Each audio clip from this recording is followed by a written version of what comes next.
Boom, boom, doo. Hello, you guys. It's Wednesday. Is it Wednesday? No, I think it is Thursday. Yeah, I think it's Thursday. I don't think it matters. On a video, you're only going to get whenever it is. It's even funny to say good morning and stuff like that. So maybe I'm going to have to learn to weed all that shit out. But anyways, since it's kind of like a daily thing or whenever I can, it's not. I wish it was all the time. So I'm sitting here, I'm painting. I'm working on. I should have showed you before. I'm just going to show you. It's just all these wigglies. But I'm working on a painting now. Can you see it? It's in the ugly face. But anyways, it's got a little rocking chair, so it's kind of simple and clean, but it's in its ugly face. I hardly like seeing people see my stuff in its ugly face. And ugly face means it's in this lower level. I call it hell. I do. And anyways, I wanted to do this with you guys. So for the people that come on here to, this is what we do is we kind of bring about things. My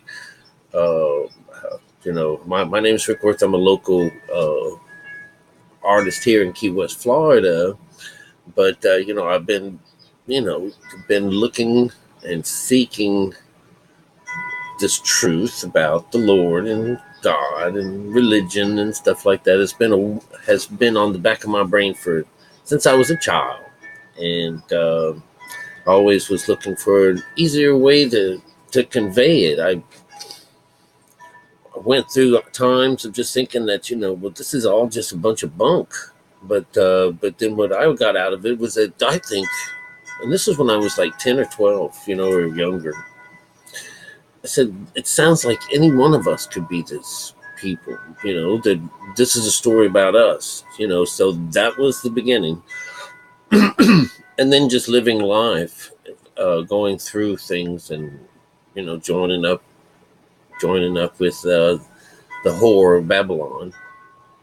And I was one of its best patrons because I not only had, my own money to give them, but I had talents to tithe to them, and I had time. So I spent a lot of time. Me and this whore, we hooked up pretty good. So you got to think about that in the stories with Jesus, because he is Mary Magdalene. This is before he is resurrected, right? He's still the Son of Man. You and I are the Son of Man. But here he is running around with her, But she winds up, being a good guy in the long run. But that's how they portray her as the whore. Jesus running around with the whore. That's whenever we're doing our works. He's still gathering up all of his people and all that stuff. Remember, she is and another Mary, which is basically the conscious, the right side of your brain, and the what did they call her in there? The damsel. She's the damsel. Remember, she's when it comes down to cutting off the head of John the Baptist, it was the girl, the damsel, the daughter. She is the one that did the dance, but she was asked by her mother to ask for John the Baptist's head. And that's how this works, because this is this idea of being able to switch over from your brain, because this is when God talks about being reborn by having a new mind. And this new mind is your new heaven and earth. And that's what we've been talking about lately with this, with the business of the event. And again, it's this idea that, a good number of people, and massive amount of people, are waiting for something like, like the second coming of Christ. When Christ tells you in the book here, when we've learned that this is not how it's not going to come in the air and show everybody what's going on. But they get their wires all crossed, some kind of rainbow gas is going to come in. Remember, this rainbow is going through the chakra systems and stuff like that. And yes, Jesus is about this. rainbow bridge connection, this uh, highway to heaven, staircase to heaven, however it goes. But anyways, what I do is we all. I encourage everyone to go out and do some reading of their own, find out things. But in the long run, I never really think that anyone actually is watching. No one is actually listening. I've always brought it down to, maybe we got 5 or 10 people, and everyone else is listening to this. What was coming out of my mouth, it's wong wong wong, you know. But anyways, I was going to do a storytelling today. This is from the Muisca people, Muisca. I know I'm messing up that one terrible, but that's how it goes because I don't know how to say those words, and I don't give a damn. But the Muisca people in southern Colombia hold sacred a particular lake and a lagoon, which is actually, I think it's from a crater. It's filled in as a crater. But this is where stories are being, like the legend of Eldorado, the Golden City. You know that heaven is also this legend because the streets are paved with gold, stuff like that. And so, with that in mind, I decided I would do some listening to the story. And here's the way it goes here. I'm going to have to read to you, all right? But this is how kings are made. Okay, this is how the kings are made. And my argument, or not argument, but is that my stance is that this word, which is what we're talking about, the word, the works, the Bible, just being the representation for maybe like for our world, for this particular eon or age. But it matches up with all these other stories that everyone has all around the world, making it into some kind of a world narrative to being able to find this other side, have the event, get the rapture on, let's have the end of times, let's get it over with. You'll find that this is what they're talking about. Is this was global at one time and was practiced. This was during a great, beautiful golden age of some kind. But something happened. And then the next group of people didn't know what was going on. They're doing this at the church right now with me gone now, and someone else is ready to die, and this one old woman's getting tired of it. She just can't. When she's gone, that they're going to have to go and find someone to learn how to run their church because they just won't know how to do it. That's even on the outside. I'm not going to go into it. I've had enough of it, and I'm not going to make hell any better for these people. They'll have to have their tough time. They're going to, our church is dying. Well, churches do die. And it's up to you to bring them back alive. That's what we used to do. I did that. We brought that church alive, gave it that little bit of love for the last 20, 30 years. But, boom, it's gone. I've had enough of it, And it's been around. It's over 130 years. I tell the girl, I said to the lady, I said, Tiny, don't be crying over who's not coming. And I said, you don't even know enough about this job to give it over to someone else, to complain there's no one to give it to. Who if you give it to someone, what are you going to teach them? Come on. Don't worry about things. I said, it's in God's hands, and we all know what that means. That means you're doing absolutely nothing. When you put it in God's hands, you're doing absolutely nothing. All right. And I call people like that pew potatoes. They're just sitting around watching, waiting and waiting for Jesus to come and take care of everything. That's where that adulterous generation comes from. Only an adulterous generation. And adulterous means that, that you just slipped over to the whore. You're hanging out with the bitch, got the wrong girl in your arm. So, anyways, this is where it goes. The king spent some time in a secluded, spent some time secluded in a cave without woman, forbidden to eat salt or to go out during the daylight.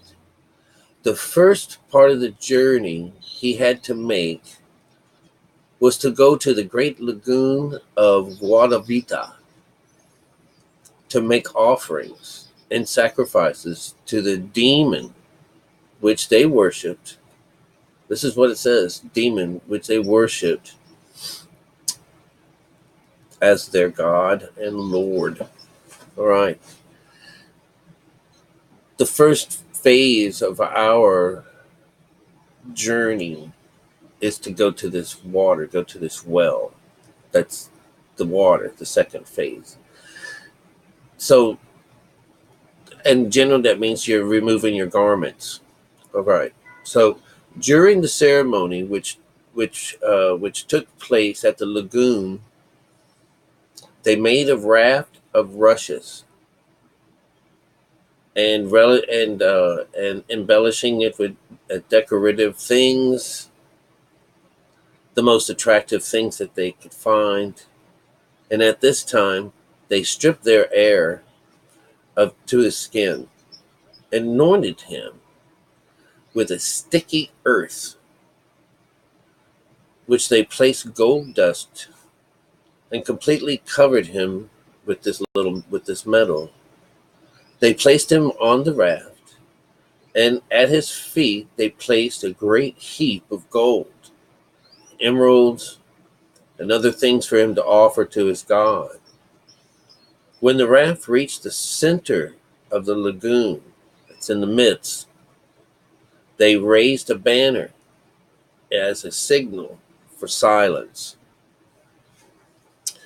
After the 6 hours, there's darkness, there is silence. From 6 to the ninth hour. And remember now, 6 to the ninth hour, and then a party. All right? That's usually what happens. The new you, zippity, you know. The gilded Indian then threw out all his pile of gold into the middle of the lake. And the chiefs who had accompanied him did the same on their own accord. All right? After this, they lowered the flag, which had remained up during the whole ceremony, to the time of the offerings and to the time that the raft moved towards the shore. Then the shouting began, and with pipes and flutes and uh, singers and rulers, which was received, he was recognized as Lord and King. So, anyways, kind of just threw that in the end there, all that partying and everything. He was all ho ho, with this quiet time. So this again, this is just like religion, okay? It's going through the physical side of what it really means to go on the inside and look for this place, all right? And it's those stories, like with heaven, we all want to get there. That's one of those things. This beautiful place, there's plenty of rooms up in heaven, in my Father's heaven. There's, well, what he's talking about is, there's the 12 houses, the zodiac, where we all, eventually get our particular coming from, you know, who or what we are. And and it's really through these ages that we learn or something is taken from us. And this idea of you know when the possession of the equinoxes, all right, the possessions, the possessional changes are going backwards. So we're in we were in Pisces, all right. If it were going the opposite direction, after Pisces would have come Aries. And when you get Aries, Aries is spring. We would have popped out of winter. but we're going backwards through time, which is this idea of you and I. We're actually going.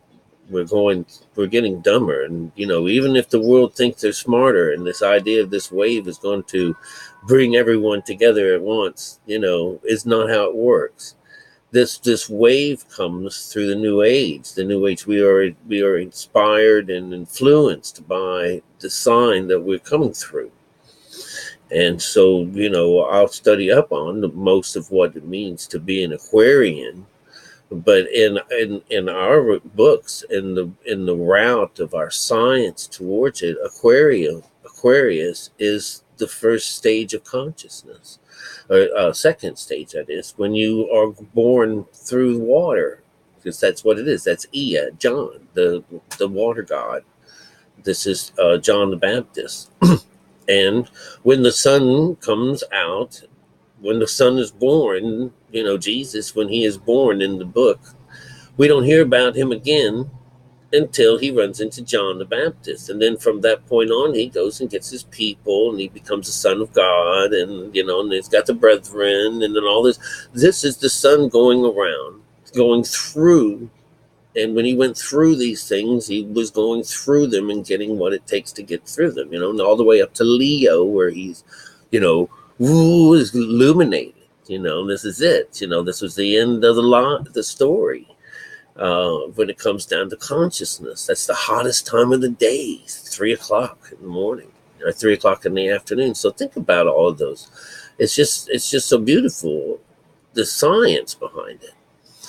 But to recognize this idea that every 70 years, the clock on the big calendar, the big world, I can't even think of it right now, the great year shifts back 1 degree backwards.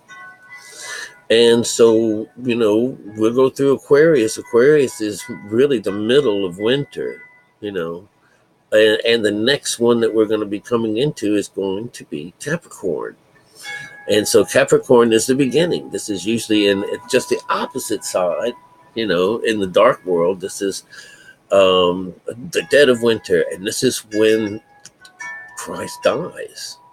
So this is could be talking about the future, that we're going into darkness, basically. The whole kit and caboodle is because of the seasons that those particular months represent, are talking about where this is the dark side. This is the dark side of the earth right now.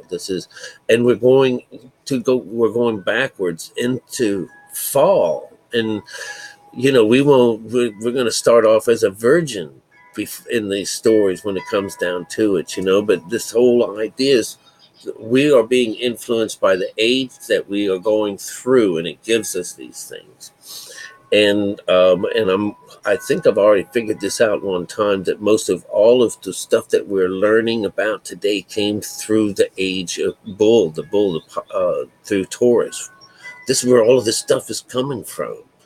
Everybody's riding bulls in these stories, or animals and this and that, but the animal aspects of these particular parts of these stories is this business. We just came out of Pisces, the two fish, Jesus, Christianity, duality, a lot of lessons learned in this. All right. And a few thousand years before that, we had the bringing on of Buddhism, and before that was Jainism.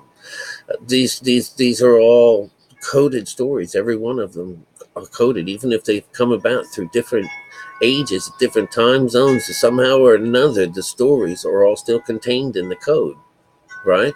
That's just the cool thing. And what I just read to you was just, another example, just like with the Hopi and any of these other guys. It's like they have the information, we're just using it wrong. Just that, So the earth, the blind are here, and there's only a few people, and I hope that it's working for you guys. I hope we have more than just a few people.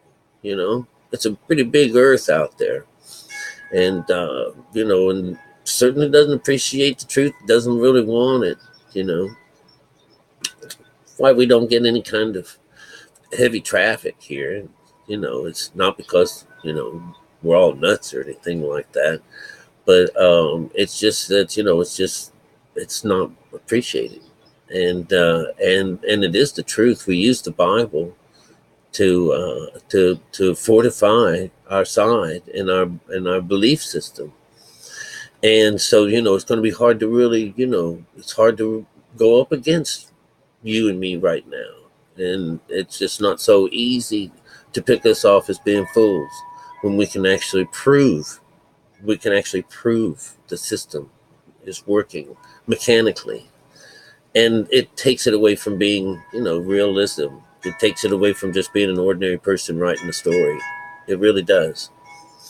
And it shows the connection throughout time. And plus, it's told us the wonderful stories that we have taken on this life of ours to grow our hair, to enjoy life, and to be sold as slave, or to be the slave owner, to love someone, or to be loved, or to hate someone, or to be hated.